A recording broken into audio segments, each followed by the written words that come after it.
are the four main components I use to make my homemade gesso: white acrylic paint, marble dust, matte medium, and water. For the base, I use a matte white acrylic paint suitable for both interior and exterior surfaces. This is marble dust, which gives the gesso body, texture, and tooth. You'll find links to all the materials in the video description. As a binder, I use Liquitex matte medium. It holds everything together and stays flexible when dry. And finally, a bit of water.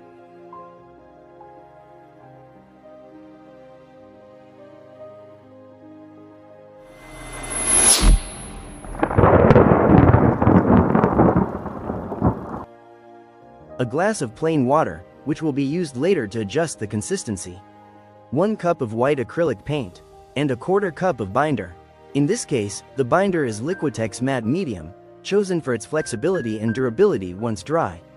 White school glue can also be used as an alternative, although it is less archival over time. 1/2 cup of marble powder, also known as marble dust, which adds body, texture, and tooth. You can also choose to use talcum powder, plaster of Paris, or chalk powder instead.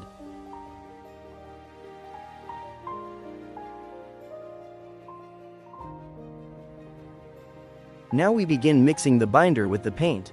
First, I pour the matte medium into the white acrylic paint. I stir it slowly and gently, making sure it blends evenly. The goal is to create a smooth, creamy mixture where the binder is fully incorporated.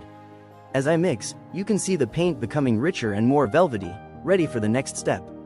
Taking the time to mix thoroughly ensures the binder is evenly distributed, giving the gesso flexibility and durability once it dries.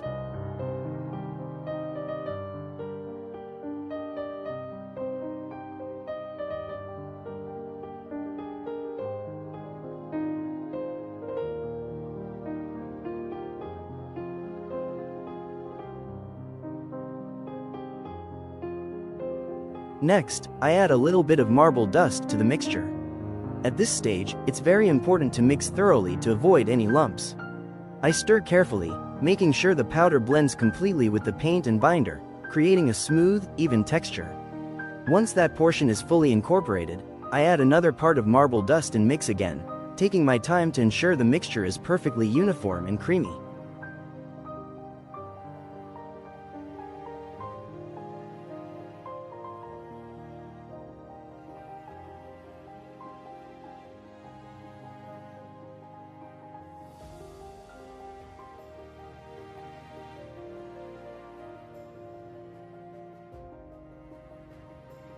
I pour in the final portion of marble dust for this stage and mix it very well. This ensures the texture is smooth and free of lumps, giving a perfectly even consistency before moving on to the next step.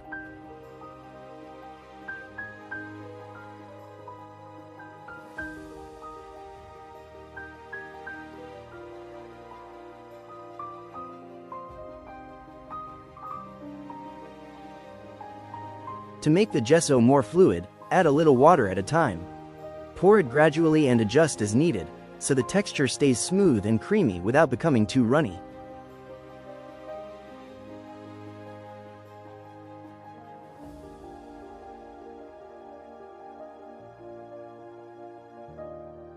I let the mixture rest for about 10 minutes. This allows the marble dust to fully absorb the liquid and helps any small bubbles or lumps to settle. To store the homemade gesso, I use a plastic container with a lid, in this case, a Greek yogurt jar. I pour the mixture carefully into the container, making sure every bit is transferred without spilling. By storing it this way, the gesso will stay fresh and ready to use whenever inspiration strikes. This makes it easy to have a reliable, smooth, and creamy base on hand for all your future painting projects, ensuring that every artwork starts with the perfect foundation. Thank you all for watching. If you enjoyed this homemade gesso tutorial, leave a comment with the word gesso and let me know what you think.